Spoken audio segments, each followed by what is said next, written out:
એકવાર ગોવર્ધનભાઈ માંગરોળની નજીક આવેલ શીલ ગામે ગયા હતા. એક પરજિયા સોનીનો છોકરો નવો સત્સંગી થયો હતો. તેને સત્સંગની વાતો કરવા ગયેલા. ગોવર્ધનભાઈ ઓસરીમાં બેઠેલા એટલે છોકરો પગે લાગી સામે બેઠો. પછી તેના પિતા પણ જયનારાયણ કહીને વાતો સાંભળવા બેઠા. ગોવર્ધનભાઈએ ઉપદેશ ને ધર્મ નિયમની કેટલીક સારી વાતો કરી. તે સાંભળીને છોકરાના પિતાને ગુણ આવ્યો અને કહ્યું કે તમે બીજા માણસોને સમાધિ કરાવો છો, ત્યારે મારા દીકરાને સમાધિ કરાવી ભગવાનના દર્શન કરાવો ને. પછી ગોવર્ધનભાઈએ તે છોકરાને સમાધિ કરાવીને શ્રીજી મહારાજ પાસે ગઢડા મોકલ્યો. એ સમયે મહારાજ હિંડોળા ખાટ ઉપર બેસીને હિંચકા ખાતા હતા. તેવામાં મૂળજી બ્રહ્મચારીએ આવીને કહ્યું કે મહારાજ જમવા પધારો, થાળ તૈયાર છે. પછી મહારાજ વાસુદેવ નારાયણને ઓરડે જઈ પીતાંબર પહેરી બાજોટ ઉપર બેઠા અને આગળ બાજોટ ઉપર થાળ મૂકી બિરંજ, દહીંની કઢી, ભાજી, તાંજળિયાની ભાજી ને પાપડ વગેરે પીરસ્યા અને મહારાજ જમે છે. એવા દર્શન સમાધિમાં એ છોકરાને થયા. છોકરો દર્શન કરતો હતો ત્યારે મહારાજે તેને પૂછ્યું, કેમ સોની મહાજન, તારે જમવું છે? ત્યારે છોકરો કહે, ના મહારાજ, હું તો જમીને આવ્યો છું. ગોવર્ધનભાઈએ છોકરાને સમાધિ કરાવેલ ત્યારે તેની માં પાણી ભરવા ગયેલ.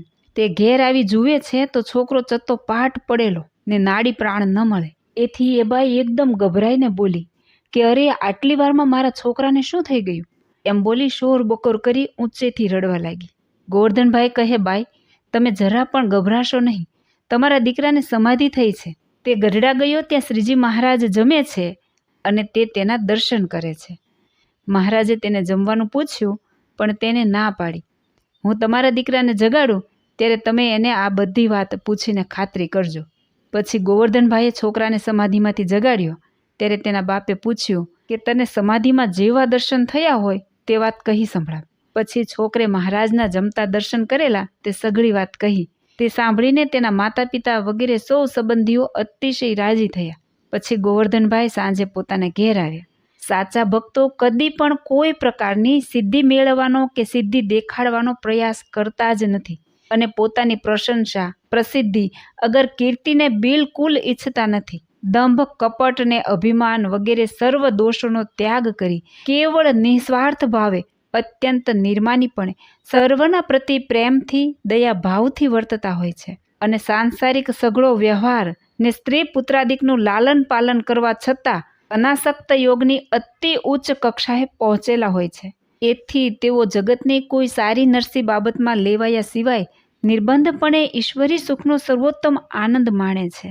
એ વસ્તુ આપણે ધ્યાની ભક્ત ગોવર્ધનભાઈના આદર્શ જીવનથી ખૂબ સુંદર રીતે સમજી શકીએ તેમ છે. ગોવર્ધનભાઈ સંસારની અનેક ઉપાધિઓ વચ્ચે પણ ધ્યાન પરાયણ રહેતા હતા. આથી જ તેઓ ભગવત સાક્ષાત્કાર કરી શ્રીજી મહારાજની સંપૂર્ણ કૃપા પ્રાપ્ત કરી શક્યા હતા. ગઢડા પ્રથમ પ્રકરણના પહેલા જ વચનામૃતમાં તેમણે પ્રશ્ન પૂછેલો છે. તેમનો ઉત્તર મહારાજે તેના અંગ પ્રમાણે જ આપ્યો છે. હરિભક્ત શેઠ ગોવર્ધનભાઈએ શ્રીજી મહારાજ પ્રત્યે પ્રશ્ન પૂછ્યો, જેને ભગવાનની માયા કહે છે તેનું શું રૂપ છે? પછી શ્રીજી મહારાજ બોલ્યા, જે ભગવાનનો ભક્ત હોય તેને ભગવાનની મૂર્તિનું ધ્યાન કરતા જે પદાર્થ આડું આવીને આવરણ કરે તેને માયા કહીએ. જય શ્રી સ્વામિનારાયણ.